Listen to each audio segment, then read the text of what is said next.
하나님 말씀 예레미야 22장 20절에서 23절 말씀입니다. 예레미야 22장 20절에서 23절 말씀 교독하겠습니다. 너는 레바논에 올라 외치며 바산에서 내 소리를 높이며 아바림에서 외치라. 이는 너를 사랑하는 자가 다 멸망하였음이라. 내가 평안할 때에 내가 네게 말하였으나 내 말이 나는 듣지 아니하리라 하였나니 내가 어려서부터 내 목소리를 청종하지 아니하는 내 습관이라. 내 목자들은 다 바람에 삼켜질 것이요 너를 사랑하는 자들은 사로잡혀 가리. 그때 내가 반드시 내 모든 악 때문에 수치와 욕을 당하리라. 레바논에 살면서 행복에 깃들인 자여, 여인이 해산하는 고통 같은 고통이 내게 임할 때에 너희 가련함이 얼마나 심하랴. 아멘. 본문의 너는 예루살렘입니다. 예레미야를 말하는 게 아니고 예루살렘을 보고 사람처럼 이렇게 예루살렘을 말하는 것입니다. 그러면서 예루살렘아 네가 외쳐라. 이 말은 네가 외칠 것이다 라는 뜻이기도 합니다. 네가 외쳐야만 할 일이 있을 거다. 그러니까 가서 울어라. 외쳐라. 이 외친다는 말은 소식을 전하는 게 아니고요. 이 큰 소리로 부르짖는 일. 막 슬피 울고 부르짖고 한탄하고. 왜 그래야 되냐? 이는 너를 사랑하는 자가 멸망하였습니다. 하나님 대신 사랑하는 자로 삼았던 이방 나라가 너보다 먼저 멸망해서 너를 도와줄 사람이 아무도 없을 거다. 이 재앙의 말입니다. 바벨론 군대가 쳐들어오는데 올 때에 이 군대가 예루살렘의 친구였던 사랑하는 사람들이었던 이방인을 먼저 쳐버립니다. 이사야에 보면 나오죠. 그 이스라엘과 유다를 자매지간으로 이렇게 표현해가지고 나옵니다. 예. 오홀리압인가 오홀리바마인가 이렇게 해가지고 자매지간으로 해서 이방 나라를 남자로 표현해서 그 남자들을 좋아했던, 그래서 수치와 욕을 당했던 두 자매 이야기로 이사야서는 그렇게 표현을 해놨는데요. 그거랑 같이 생각하면 이해가 됩니다. 그 이방 남자들을 사랑해서, 그러니까 아주 바람기가 많고 욕정이 넘쳐나는 젊은 여자로 표현을 해놨어요. 이스라엘과 유다를. 바로 네가 그렇게 사랑했던 그 이방 남자, 그 이방 국가들이 다 멸망해서 네가 사랑할 자가 없을 것이고 네가 사랑하던 남자들은 다 죽을 것이다. 그러면은 여러분, 사랑하는 사람이 죽을 때 어떻게 해요? 땅을 치고 가슴을 치고 울잖아요. 그 말입니다. 너 가서 울어라, 이런 말. 성경에 원래 사랑하는 자라는 말은 하나님이 택한 이스라엘을 너무 어여뻐서 부를 때 나의 사랑하는 자예요, 이렇게 부른 거예요. 하나님이 사랑해 줄 때 그 사랑은 받지 않냐고 거꾸로 자기가 다른 남자를 정해서 사랑하는 여인처럼 이스라엘과 유다가 그런 짓을 했어요. 하나님이 그래서 질투하는 하나님이잖아요. 그래서 그 다른 남자 역할을 했던 그 이방 나라를 먼저 쓸어버리고 유다로 들어옵니다. 얼마나 이제 군박하며 처량합니까? 사랑하던 나를 지켜주리라 했던 남자들이 다 죽어버린 루세 집안처럼, 나아미와 룻처럼 얼마나 불쌍합니까? 그 지경이 된 거예요. 그러니까 가서 울어라, 이런 말이에요. 어디 가서 울어요? 레바논, 바산, 아바림. 레바논은 이스라엘 북쪽입니다. 아주 풍요로운 땅입니다. 그리고 조금 높은 지역도 있습니다. 바산은 이 고원들도 있습니다. 요단강 건너편에서 이 동북쪽이란 말이에요. 아바림은 뭐냐면요. 아바림은 뭐라고 해야 할까? 건너편 땅 이런 뜻이거든요. 요단강 건너편. 이전에 민수기에 보면 이스라엘이 올 때 아바림에서 한번 진을 쳤다 이렇게 되어 있습니다. 아바림은 지명이기도 하고 이스라엘 편에서 볼 때는 요단강 건너편 땅을 가리키는 말이기도 합니다. 또 어떻게 보면은 길가 뭐 이런 표현도 씁니다. 그 통행로 있죠, 통행로. 그러니까는 광야 건너의 길 이런 말이기도 합니다.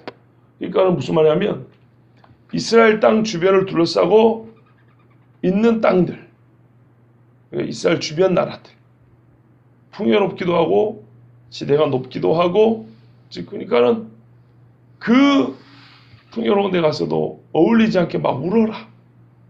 높은 데 가서 다 잘 들리게 막 울어라 이런 말이에요. 네가 울 수밖에 없게 만들어줄게. 자, 그 실상이 왜 그래야만 하는지 21절, 22절에 아주 자세히 나와 있는데요.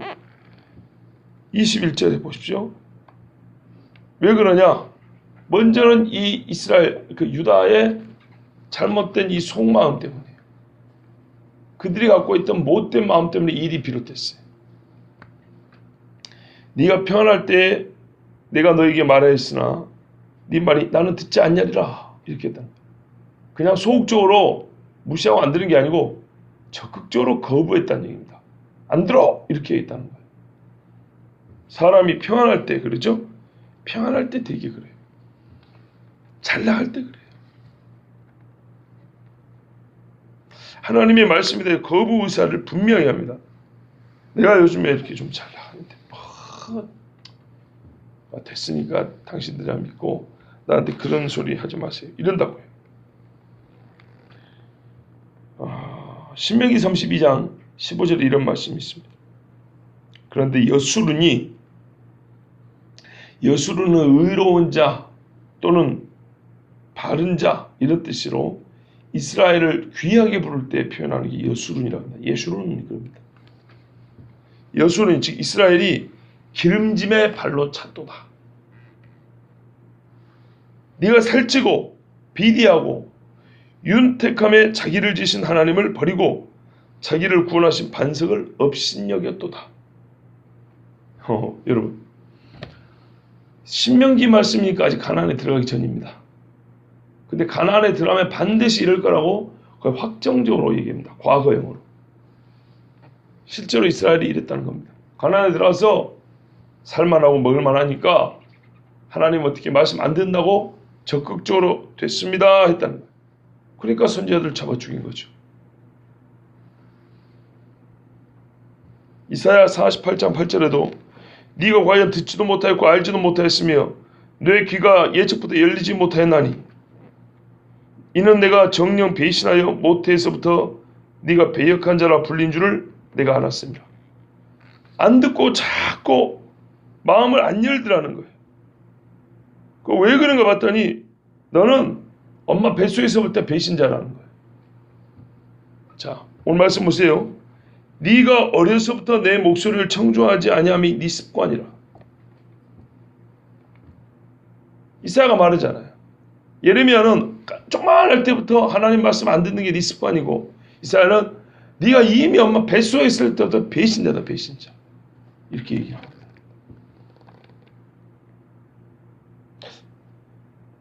이런 자세, 이런 마음을 가진 사람이라면 하나님 버리고 자기에게 물질을 조금 더 주는 사람을 사랑하는 자로 삼겠죠. 자기에게 힘을 좀 더 실어주는 자를 사랑하는 자로 삼겠죠. 그래서 돈을 사람이 일만하게 뿌리라 그런 겁니다.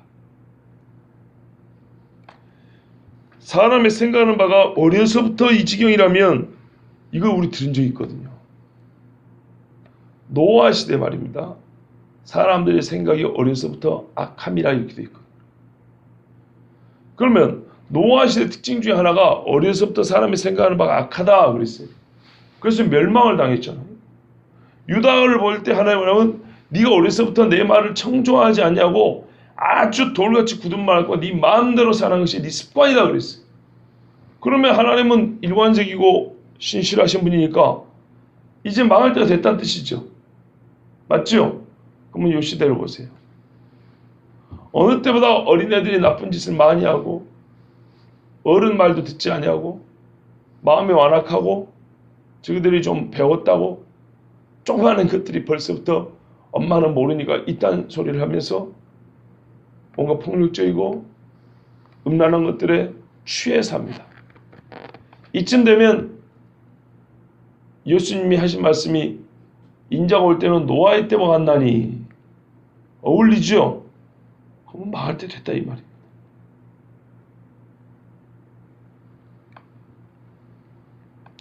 그럼 우리는 어떻게 해야 될까요? 예수님이 미리 하신 말씀 깨어있으라 그랬어요. 너희는 미혹하는 자들이 많이 있을 테니까 삼가라. 조심해라. 그러면 이 조심한다는 것은 눈을 번쩍 뜨고 세밀히 봐야 된다는 얘기고 분별해야 된다는 얘기죠. 그래야 우리가 앞에 들었잖아요. 옛날에 삼가다는 말. 예. 그러니까 똥 있으니까 이렇게 피해가는 정도가 아니라고. 매우 적극적으로 감춰진 것까지 다 우리 그렇잖아요. 혹시 사기당할까 뒤로 막 몰래 조사해보고 막. 그렇죠? 물건 하나 살 때도 좀 이상하다면 얘 다음에 올게요 그래놓고 다른 집 삥 돌아다니면서 똑같은 물건 한번 봐보고 막 이러죠? 이런 게 삼간다는 거예요. 거짓 선지자와 거짓 그리스도 미혹하는 영에게 빠질까? 삼가라. 이게 삼가면서 또 말하면 깨어있으라. 내가 너에게 하는 이 모든 말은 모든 사람에게 하는 말이니라. 우리 예수님 그랬어요. 어떤 이는 어려서부터 무디고 아무렇게나 즉 삼가지 아니하고 똥이든 밥이든 주워먹는 그런 시대라면 예수 믿는 사람들은 어려서부터 삼가고 하나님 말씀이 아니면 오히려 거부하고 깨어 기도하고 이렇게 해야 됩니다. 그런데 이스라엘 사람들은 선자들 와서 200년 전에 이사야 때도 망한다 이렇게 얘기를 해주는데 삼가지 아니하고 깨어있지 아니하고 몇백 년을 자고 있는 겁니다. 자, 그러면 하나님이 이들에게 벌을 주시는데 아까 20절에 말씀하는 대로 이는 너를 사랑하는 자가 다 멸망하였습니다. 자, 네가 이런 마음을 가지고 사랑하는 자들을 사랑했다 이 말입니다. 하나님을 버리고. 그래서 하나님은 질투하는 하나님이라고 그랬거든요. 그래서 내가 오는 길에 내 질투로 말미암아 네가 사랑하는 자들을 다 치고 왔다. 22절에 네 목자들은 다 바람에 삼켜질 것이요 바람에 날리는 겨와 같음이라. 시편 1편의 악인은 그렇지 아니하며 즉 사철에 잎이 청청한 나무 같지 아니하고 열매를 못 맺고 바람이 불면 날아간다는 것은 이미 말라버렸다는 뜻입니다. 가볍다는 얘기고요. 작아졌다는 얘기입니다. 크고 무거운 것들, 뿌리가 깊은 것들은 바람에 쉽게 날리지 않습니다. 작고 가볍고 마른 것들이 쉽게 날리죠. 조건에 따라 좀 다르겠지만 그런 것들을 뭐 써먹을 때도 있겠지만 대체로 그런 거는 별로 쓸데가 없는 것들입니다. 네 눈앞에서 먼저 날아가는 것들을 보고 내가 정말 사랑하지 말아야 할 자를 사랑했구나 이렇게 깨달아야 되는 건데 이게 어떤 의미에서는 마지막 사인이거든요. 그걸 못 깨닫고 유다는 하나님을 끝까지 원망하죠. 어쨌건 올 때 그 바람에 날리는 겨와 같은 것들을 날려버렸다. 두 번째는요. 너를 사랑하는 자들은 사로잡혀 가리니 종으로 끌고 와버린 거죠. 끌고 가기 전에 많이 죽였겠죠. 많이 죽이고 끌고 간다. 그때 네가 반드시 네 모든 악 때문에 수치와 욕을 당하리라. 내가 정말 믿었었는데 믿은 자들이 이렇게 허무하게 사라져버리고 죽임당하고 끌려가는 걸 볼 때 이 똑똑이 헛똑똑이라는 것을 드러났을 때 얼마나 창피하겠습니까? 악인들을 사랑했었구나. 내가 아무 힘이 없는 것들을 하나님 대신 힘을 삼았구나. 무시했던 하나님이 의지했던 이방 나라를 쳐버릴 때 하나님 앞에서 얼마나 창피하겠어요. 그리고 다른 나라들도 얼마나 욕을 하겠습니까? 이런다 그랬잖아요.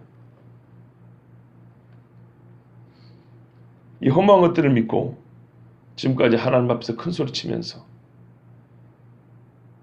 하나님의 경고도 무시하고 믿음의 사람들의 충고도 무시하고 그래왔던 자기 자신을 볼 때 얼마나 창피하겠습니까? 수치와 욕을 당합니다. 더욱 수치와 욕을 당할 수밖에 없는 이유가 여기 있습니다. 마지막 절입니다. 레바논에 살면서 백향목에 깃드는 자여. 어이구, 지금 저는 자꾸 예루살렘 이야기를 했거든요. 문맥상 예루살렘이에요. 이제 유다의 왕들 얘기하고 유다 나라를 지금 하나님이 얘기하고 있는 것이거든요. 경고하고 있는 거. 근데 아까 자꾸 레바논이 나오더니 여기 또 레바논이 나오네. 그러면 예루살렘을 뭐라 하는 게 아니고 레바논을 뭐라 하는 것인가? 하나님은 열국에 대한 심판도 하시거든요. 그 뒤에 나오고요. 예루살렘 맞습니다. 왜냐하면 지금 너라고 부르는 사람 보세요. 사랑하는 자라 이 부르는 걸 봐보세요. 예루살렘 맞아요. 근데 왜 그럼 여기 레바논이라 부르냐? 이유가 있어요. 레바논처럼 풍요로운 성이었습니다. 레바논처럼 높은 지역이 있고 레바논처럼 아름다운 것들이 많은 데가 예루살렘. 그래서 사람들 있잖아요. 아름다운 성이요 이렇게 부른다 했잖아요. 그런 측면에서 예루살렘을 레바논이라 부르는 거예요. 너희들도 그 레바논의 풍요로움이 우리에게 있다고 그렇게 여겼던 사람들 아니냐. 그러니까 너희 정체성을 예루살렘이라고 불러줬건만 너희는 스스로 레바논처럼 우리가 사는 데는 좋다 하면서 자꾸 레바논을 비교하지 않았냐. 이거를 지금 꼬집는 말씀입니다. 또 하나는 레바논의 백향목에 깃든다. 우리가 아시다시피 다윗 솔로몬 시대에 레바논에 있는 백향목 거기가 산지거든요. 백향목이 산지. 예루살렘에는 백향목이 그리 나지 않습니다. 뭐 몇 그루 있을지는 모르지만 백향목이 나는 지역이 아니에요. 거기는 막 수풀이 우거지고 그런 데가 아니에요. 그래서 레바논에서 돈 주고 백향목을 어마어마하게 수입을 했습니다. 잘라가지고 원목을 바다로 뗏목으로 이렇게 묶어서 오기도 하고 뭐 그런 얘기가 잘 기록되어 있습니다. 백향목을 얼마나 많이 수입을 했던지 백향목으로 지은 집들, 지은 성전, 이 건축물들이 차고 넘친 거예요. 이 말은 다르게 말하면 진짜 다윗과 솔로몬 때 엄청 잘 살았다는 얘기. 맞아요. 솔로몬 때는 은을 돌멩이처럼 여겼다는 게 맞았던 거예요. 진짜로. 그러니까 백향목을 갖다가 아까 그러잖아요. 나라가 망해가는데도 이 여호야김 왕 같은 경우는 백향목으로 창틀을 만든다잖아요. 백향목이 그렇게 많았는지는 그러니까 뭐랄까요. 그때도 백향목을 수입할 돈이 있었는지는 모르겠지만 적어도 조상들 때로부터 백향목을 하도 많이 썼기 때문에 이게 습관이에요. 습관. 뭐 좀 하면 왕실에서는 백향목이지 어정쩡한 나무 이렇게 막 별 볼 일 없는 나무는 목재로 쓰지도 않아요. 근데 본래 백향목이라서는 대형 건축물에 쓰는 거거든요. 나무를. 그런데 창틀에다 쓴다. 이 말은 지나친 사치이면서 오래전부터 내려온 예루살렘 그 왕들의 백향목 애호, 백향목을 그렇게 많이 썼다는 것을 증명해 주는 겁니다. 그러니까 그런 말이에요. 너희가 마치 레바논 성이라 되는 것처럼 백향목으로 그냥 사방을 둘러싸는 거예요. 누가 보면 레바논인 줄 알겠다. 그런 말씀이에요. 유다가 한때 부귀영화를 누렸지만 지금도 정신을 못 차리고 또 그 부귀영화를 아직도 기대하면서 또는 백향목은 튼튼하거든요. 아, 예루살렘 지대 높겠다, 성벽 두껍겠다, 거기다가 백향목으로 막 집들 지어놨겠다, 이래가지고 무너지겠는가? 안 무너진다는 거죠. 전쟁이라도 우리는 안 진다는 겁니다. 이 백향목이 그들의 부유와 안전과 그래서 자신감, 솔직히 조금 더 하면 교만, 그 뿌리가 됐던 거예요. 아니, 뿌리는 그 마음이고 그 열매라고 할 것 같으면 백향목들입니다. 그래서 하나님이 약간은 그들을 비웃듯이 말씀한 거예요. 그 백향목이 너희를 대지하는 나의 손을 막을 수 있을 것 같으냐? 그 백향목이 불을 지르는 나의 불을 막고 그 불에 안 타고 버틸 수 있을 것 같으냐? 이런 말입니다. 파수꾼의 경성함이 허사로다. 어쩌면요 여호와께서 그 집을 지키지 아니하시면. 그때는 이 믿었던 백향목, 이 부귀영화, 우리의 자랑했던 백향목이 무너질 때는 어느 정도의 고통이냐면 여인이 해산할 때 고통 같다. 여기 계신 어머니들이 지금까지 살면서 육체가 겪는 고난 중에 제일 큰 고난은, 제일 큰 고통은 아기 낳을 때 고통입니다. 제일 힘듭니다. 그게 잠깐이니까 살지 1년, 2년이면 어떻게 살겠어요? 그런데요, 해산의 고통은 애를 낳는 기쁨이 있어요. 출산의 기쁨이 있어요. 성경에서 주로 그렇게 쓰입니다. 생명을 낳는 고통으로 긍정적입니다. 그런데 오늘은 어떤 의미냐면 애를 낳는 거는 일단 빼고 앞에 고통만 얘기하는 거예요. 그게 애를 낳아서 망정이지, 반대로 말하면 한 여인이 생명이 가장 위태로울 때입니다. 죽음이 가장 가까웠을 때입니다. 고통이 큰 것은 말 그대로 죽음이 가까웠다는 뜻이거든요. 그 자체가. 엊그저께도 말씀드렸죠. 쇼크샤로 죽는다고. 그러니까 지금 오늘 말씀은 지금 맥락적으로 앞부분을 얘기하는 거거든요. 아기 낳는 건 일단 빼고 한 여인이 살면서 가장 큰 육체의 고통을 겪으면서 어떻게 된다고요? 죽음을 눈앞에 두었던, 죽음과 나 사이는 한 걸음뿐이라던 다윗의 말과 같이 죽음이 눈앞에 와서 이러다 죽겠다 싶은 그 고통일 거라는 겁니다. 그러니까 어떻게 해요? 가서 울어라. 네가 울지 않고 100일이야. 백향목 붙들고 있어봐야 아무 소용없는 그때 되면 저 높은 데서 그래 울어. 좋게 얘기한 거예요? 아니에요. 여러분, 애들이 엄마한테 너무 지나치게 하면은 그래 울어 그냥. 이놈 새끼야. 그래서 막 때리면서 가서 제가서 울어. 이러죠. 그런 것처럼 네가 잘난 척 하던데 가서 울어. 네가 그럴 수밖에 없을 거야. 엄마를 무시한 놈 새끼. 가르쳐놨더니 부모도 못 알아본 놈 자식. 가는 놈 새끼야. 그런 것처럼 예루살렘, 내가 너를 사랑하고 열국의 복 있는 성이고 높임받고 아름다운 성을 세웠거늘. 백향목을 의지하고 자랑하고 이방의 저 우상을 숭배하는 것들을 남편이라고 섬기면서 세상에 내가 다 없애버릴 거야. 그러면 너는 창피하고 부끄러워서 울겠지? 그래? 저 높은 데 자리하는 말하니까 산에다가 자리 펴고 가서 울어. 온 동네 다 들리게. 그런 말씀이에요. 그러면 어떻게 하냐? 그때 너의 가련함이 얼마나 심하랴? 얼마나 참 우리 말로 짤합니까? 최고, 최대, 최상, 모든 것보다 더 큰, 모든 것보다 더 아름다운 이런 식의 수식어, 이런 설명이 어울린다고 생각했던 예루살렘이 최저, 최악, 생각보다 더 심각한 그런 고난과 파멸을 겪을 때, 그 추락의 크기가 클 때 얼마나 가련할까요? 근데 어떤 분은 이렇게 번역을 하기도 해요. 네가 얼마나 호의적이겠느냐. 무슨 말하면 그 지경이 되면 네가 그때서야 아까 내 말을 청종치 않냐고 거부했다 그랬죠. 근데 그때가 되면 정말로 지금까지 평안할 때보다 얼마나 더 그 고통 중에 내 말에 호의를 보이겠느냐. 시편 141편 6절에 이런 말씀이 있어요. 그들의 재판관들이 바위 곁에 내려 던져졌도다.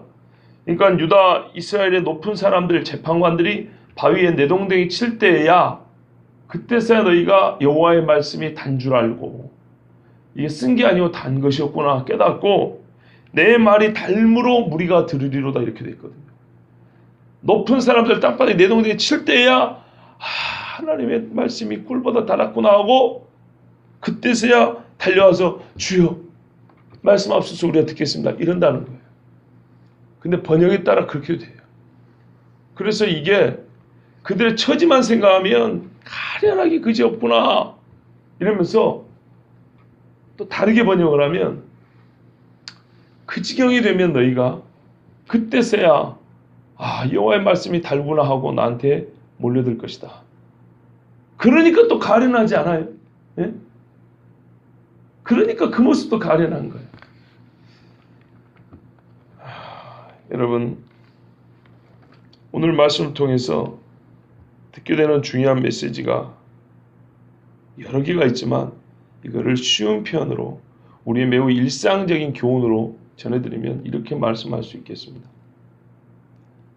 첫째는 우리가 오늘 말씀이 강조하는 것처럼 어릴 때부터 네가 하나님 말씀을 안 듣는 것이 습관이라 그런 것처럼 바로 딱 그 시대를 살고 있는 그 시대 사람이라는 건 내가 이거 인정해야 되고요. 그래서 살기 위해서는 어찌해야 되냐면 하나님 앞에 깨어 있어야 되는데 이 깨어 있고 삼가야 된다 그랬잖아요. 이거를 오늘 말씀을 그대로 활용을 하면 하나님 외에 다른 것들을 의지하고 사람이든 물건이든 하나님 외에 다른 것들을 의지하는 습관을 버려야 돼요. 이것들을 의지하기 시작하면 반드시 하나님을 의지하지 않게 되고 하나님 말씀을 안 듣게 됩니다. 그런데 우리가 어려서부터 그래왔던 게 많고 또한 우리가 사실 우리의 어린 자녀나 후손들에게 그렇게 가르치는 게 많아요. 대표 중에 하나가 뭔지 아십니까? 고등학교 다닐 때요. 뭐 그 전이라도 마찬가지입니다. 학원 가야지, 학교 와야지. 내가 중직자임에도 불구하고 뭐 중직자 아니든 모든 교인 다 그래야죠. 괜찮아, 학교 가, 학원 가 이런다고. 공부는 나중에 돼. 아니 예배는 내년에 잘 드리면 되지 뭐. 내가 저기 교회 가서 선생님한테 잘 말해줄게. 중고등부 부장 집사님이 물어봅니다. 누구 집사님 오늘 애기 어디 갔어요? 학원 갔어요. 아이고 참 안수 집사님이 애기를 교회를 보내야지. 이 사람들 다 자식 키우는 입장에 그거 몰라? 그냥 누가 맞죠? 이런다고요? 어려서부터 하나님 말씀을 듣지 않게 이렇게 가르치는 거예요. 내가 우리 애기한테 하나님 말씀 듣지 마라 이렇게 말한 적 없는데요. 그러니까요. 그렇게 말한 적은 없지만 바로 그런 거예요. 공부가 더 중요하다. 학교 선생과 교회 선생이 있으면 학교 선생이 위에 있고 생명의 말씀을 전하는 교회 선생님은 소위 교원 자격증이 없다는 것 때문에 무시하고 교회에서 하나님을 찾자고 하는 일에 대해서는 뒤로 빼면서 학교에서는 뭐 하나라도 빠지면 큰일 나는 것처럼 남의 집 애들한테 열등감 안 느끼게 해주려고 없는 돈까지 끌어가지고 학교에서 하는 것은 전부 다 좋은 걸로 말고 챙겨주고 갖춰주고 이것이 바로 우리 일상 속에서 일어나는 어려서부터 하나님 말씀을 청주하지 못하게 만드는 습관입니다. 현실적으로 말하면 교회를 멀리하고 교회를 가볍게 여기는 것부터 하나님을 가볍게 여기게 만드는 습관을 키우는 거예요. 그런 식으로 가르치고 있으니 말세잖아요. 이것이 바로 그렇게 가르치는 부모도 실제로 하나님을 의지하지 않는다는 얘기고 자식도 그렇게 기른다는 얘기입니다. 잘 들으셔야 됩니다. 하나님을 의지하는 겁니다. 구원의 유일한 우리를 유일하게 구원할 수 있는 분은 하나님이십니다. 성경에 여호와를 의뢰하란 말이 얼마나 많은지 아십니까? 셀 수 없이 많아요. 그 중에 한 구절만 읽어드리고 마치겠습니다. 시편 20편 5절에 그들이 주께 부르시죠 구원을 얻고 주께 의뢰하여 수치를 당하지 아니하였나이다. 이렇게 말씀합니다. 오늘 말씀에 수치가 있으니까 이 말씀을 읽어드렸습니다. 이 외에도 엄청나게 많습니다. 여호와를 의지하고 자기 명체를 의지하지 말라 했습니다. 이게 지혜다 말씀했습니다. 오늘 하루도 생명 되신 하나님을 의지하는 참 지혜로운 삶을 사시기 바랍니다. 기도하겠습니다.